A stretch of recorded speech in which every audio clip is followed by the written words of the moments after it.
When things are crazy and don't make sense, it's time to have a different perspective with a different energy and a different way of seeing the world. Is it the end or is it the beginning? The answer is yes, both. How could it be? Because both were coexisting. How is that possible? Ask the people who are making quantum computers. Quantum physics is actually the number one idea of physics, a model of reality now. And a metaphor for quantum physics is a Schrödinger cat experiment. A cat is in the box. In the box, there's food pellets. There's also cyanide pellets. If the cat hits the lever, a pellet comes out. If it's cyanide, the cat dies immediately. If it's food, the cat eats and gets nourished. So the question is the cat alive or dead before you open the box? This is kind of trippy.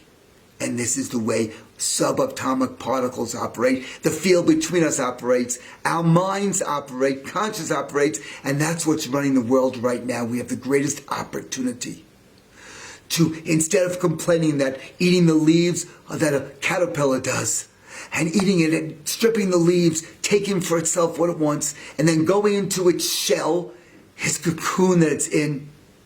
And at that point, enzymes dissolve everything that was the caterpillar, every structure, every form of belief to be true. And what emerges is a butterfly, is a lightest touch, and gives power, gives energy, gives food, nourishment to all of nature, and we see its beauty. Are we looking at the destruction of the caterpillar, or are we already preparing the wings of the butterfly? Let's go back to Schrödinger's cat. So is the cat alive or dead? And the result of this metaphor for physics of all of reality is the cat exists in a probability wave between death and life. And when you observe it, you flip it over to which it is. So, what are you saying to get certainty? Who's right and who's wrong? Are you villainizing people? Are you insulting people because they disagree with you? That type of energy is the energy that brings about destruction when that's a massive way of experiencing the world. Why? Because of uncertainty, the illusion of certainty. How certain could you be? All of our systems don't make sense. Trust and faith. When you say, I trust it will work out, what does that mean? Thy will be done or your will be done? When you're saying, I trust it will work out, does that mean you're abdicating responsibility? Because delegation is not abdication, including to government. Faith is the knowing that there's something bigger organizing all of our lives, our political systems, everything we think is real, and that is an energetic field or force between us. It is the primary thing that communicate. Our fields communicate before our words. Our words reflect our field. With less energy, we have a more painful breakdown field. With more energy, we have a comfortable field. Even more, we create magic in the world. So what does this mean? It means the thoughts you think, what you say, what you focus attention on, actually reinforces how much energy you add to the world to allow for this butterfly to rapidly happen, or for it to stay a caterpillar or die in the middle.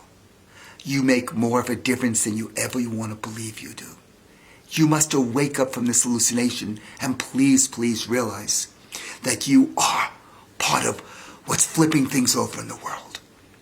So, does certainty mean you get angry because you feel really sure of yourself? And what's the consequence? What really changes? Are you fighting about what you're protesting, what you don't like? Every time you focus on what you don't want, you get more of it in the world. When you condemn something, you get more of it in the world. How about, what's this future vision of a world that it would be like? How could I participate?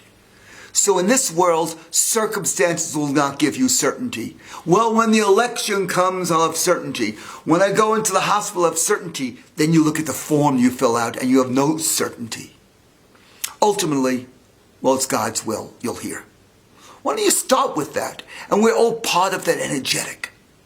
So, faith is the only thing you could be certain about. Look at how a spider makes its web. Look how a baby is born with the wisdom of the universe. Look at the synchronicities of life, and how if this didn't happen in your life, that wouldn't have happened, and the worst day of your life may have led to your greatness. And we're all cracked open. All of humanity has been cracked open to spirit. And the way we're cracked open isn't always so polite. But when you realize that's the new reality, the energy field that connects us all and creates our thoughts, then guess what? We don't have to go through the dark ages. We don't have the abuse and everything else in order to get to this next world. Faith must be an experience, a knowing beyond the mind. When you admit that we're all being humbled, nothing makes sense, whatever we thought was real was probably not real, and something else is running the show bigger. And you see evidence for that, and you give voice to that. Then, trust is not about certainty, will it work out my way? You see, faith is that we're guided. Trust is will work for me. It'll work for you, but not always for your comfort. It works for you if it's for all of us, for the we. So how can you get this faith? How can you get the certainty of faith? It is not what you get. It's not changing your circumstance. It's seeing the magic in others. Celebrating what's right in the world. Celebrate what's right in someone else. Loving someone. By loving someone, the certainty. But will they leave? It doesn't matter. The love is what matters. That's what creates the change. That's what fuels this revolution of light that's happening in the world. Find someone you could help. What can you do today to help 3 people? 3 people in their life. Not because you want to get something out of it, but because it's what we're made for. You will find that you discover faith, and it's beyond your mind. There's nothing your mind can help you with at this point in change in the world. It's spirit. And that shows up with love. And how about building a vision? Television. A real vision. If you find pain in the past, then don't look at the past. Look at the future. If you're finding the pain in the future, then build the best of the past. You make more of a difference. What if you were the last vote to be counted to decide what path does humanity take? What will your vote say?